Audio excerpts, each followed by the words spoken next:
Shout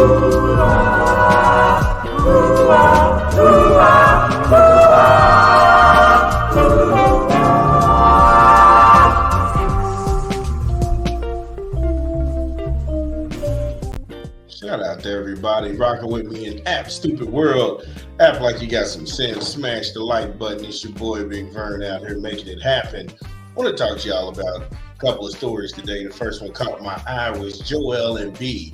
Joel Embid is about to break a record by Kareem Abdul-Jabbar that was set back in the 70s, the early 70s, when he was playing with the Bucks back then.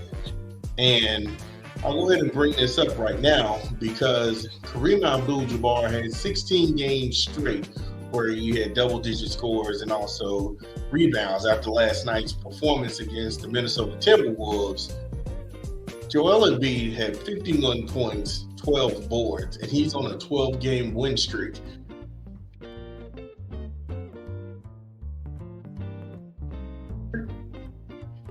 And I think the answer is, I don't know, but it's fun to watch.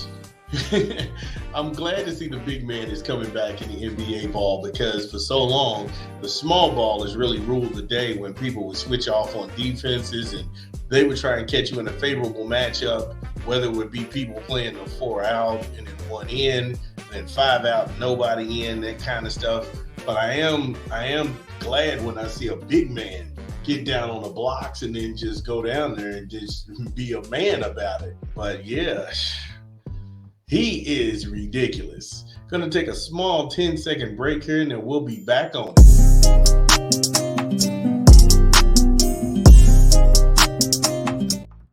So if we get right back on it, we look here where the Raptors tomorrow come to town and they play the 76ers. Now, he may get another double-double in that game because the Raptors have the 12th best record in the NBA. Also, the Heat will be there on Monday.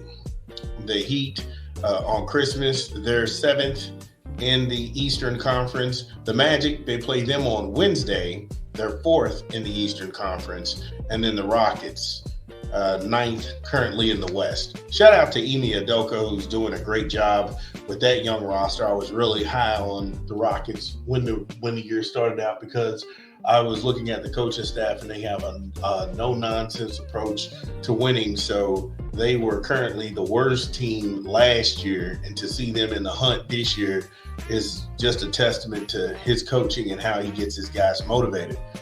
But just reading those teams that Joel Embid has to go up against, it's conceivable that he could actually be tied with Kareem Abdul-Jabbar before he gets to the first of the year. He can have that record in hand. And that's dope. That's insane.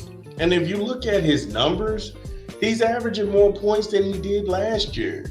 I think they have a good team. I think a big steal for the 76ers was Kelly Oubre. He plays like a monster. I'm enjoying watching the NBA League Pass, and then I get to watch 76er games just because I think they're always on, but it's always cool to check them out. And oh my goodness, certain teams are just very fun and enjoyable to watch, and this is just one of them. But he's also scoring. I mean, if you look at his field goal percentages, he's at 54%. This dude is having another lights out MVP year. He's a current reigning MVP. Now, I don't think that he can get back to double MVPs because they're going to actually look at something and they're going to want a championship. I think that's unfair, honestly. But when it comes to being the dominant big man in the NBA, there is nobody in there's nobody in his orbit. And he's not out here stat stuffing. He's out here putting the team on his back, and he's out here doing the work. Joel Embid he's a force, and he's arguably the best center playing right now. I mean, you got some good guys out there. Nurkic is serviceable. You got the Joker in Denver. Clint Capella in Atlanta, Miles Turner in Indiana. I don't know if I could put Lopez in that conversation because Lopez is more like he's more like a stretch five because they don't really use him down in the block. I mean, they can combine that between him and Giannis because of Giannis' physical strength. I don't really know who's in New York at center or Cleveland. Chicago's got that guy. Yeah, but I mean, in a long list of big men, he sits at the top. He's at the king of the top. He's at the king of the throne. He's at the tops. But y'all let me know what y'all think. As always, this is Big Vern, and I'll be right back.